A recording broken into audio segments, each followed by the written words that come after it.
到了年底，商场的橱窗开始摆上了许多精美包装的产品，满大街的广告，网上讨论度极高的节日礼盒。可当每次假期结束后，家里是不是又多了几件闲置一旁的物品？家里充满了一堆廉价的节日装饰品。今天的视频呢，来分享在节日期间不要买的这几件物品。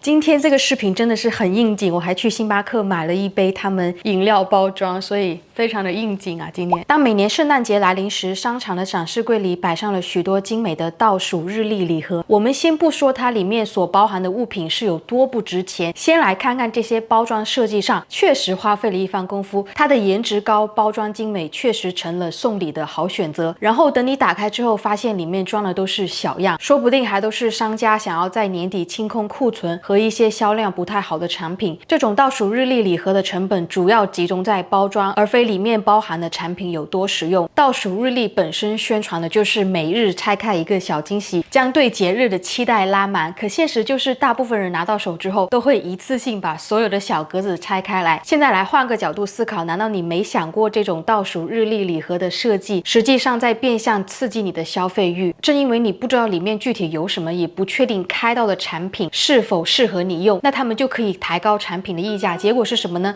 就是这些所谓的惊喜其实并没有太多的实用性，反而留下的只是满屋子的包装垃圾和你的心理落差。打折期间尽量少买，或者是能别买就不要买的东西，就是带有节日标志，或者是带有亮片和过于鲜艳颜色的设计。你家里有没有这种只有在节日期间才能穿才能用到的东西呢？比如圣诞节买的一件带有雪花雪人图案的毛衣，万圣节的主题装饰品。这种设计虽然符合当下节日气氛，但是只要节日一过，这些东西就显得有些突兀，变得难以搭配，你就会将这些东西放进储物箱里，等到明年再用。那等明年到来时，要么就是你的审美变了，或者是这件款式过时，你会选择购入新的物品。每年都在重复这种节日性的消费循环里，比起投入大量预算在这种一次性的穿着单品上，不妨选择能在节日和日常都能穿的百搭款式。我作为一个从小接受中式教育的家庭里，在表达感情上，我们是从来不会去表达自己的感情，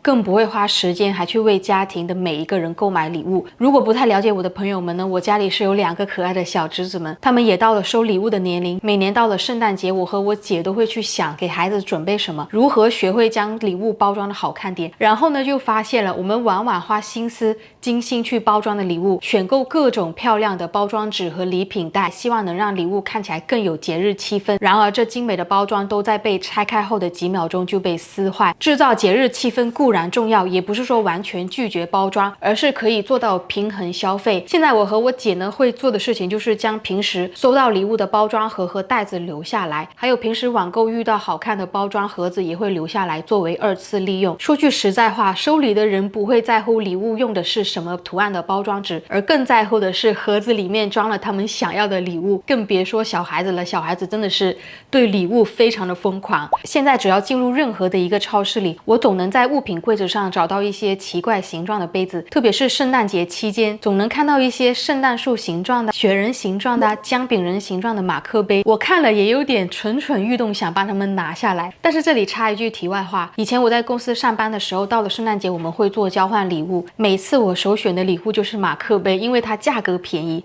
又很符合当下的节日气氛。现在想来，这些杯子真的是很不实用，因为有些把手设计的很小，不方便拿取，还有些形状独特的杯子也不好收纳，又无法将其他杯子整齐的摆放一起，显得太突兀和占据空间。我看到像有些人会将图案好看和节日限定款的水瓶啊、马克杯等之类的东西都作为收藏品，而不是去使用它们。我认为节日的乐趣呢，不该建立于过多的一次性消费上。我前面所讲述的每件物品都属于一次性消费，过节嘛，肯定都不想扫兴，高兴时该花钱就花钱，我也希望这么做啊。但真实的样子呢，就是节日一过，你需要花时间去处理节假日剩下来的垃圾纸箱，也将会回归到日常生活中。紧接着呢，你会继续烦恼新买的物品该摆放在哪里，该腾出哪些空间。所以呢，尽量减少一些花里胡哨无用的消费吧。我能说，我最讨厌的就是在街上、在店里闻到一些廉价身体乳的气味。我能想到2个廉价香味的牌子，一个是维密，还有一个就是 Bath and Body Works。这里注意啊，我不是在说这2个牌子廉价，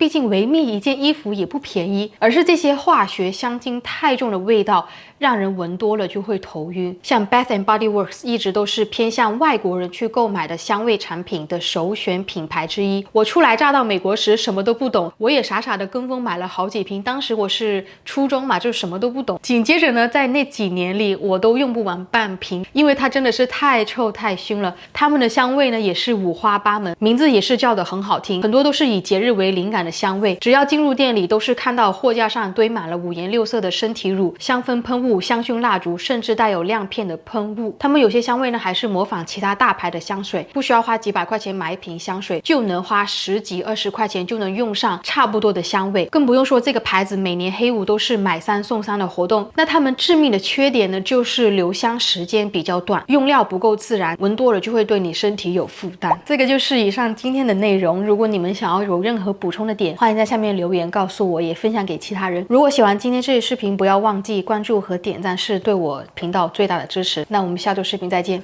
拜拜。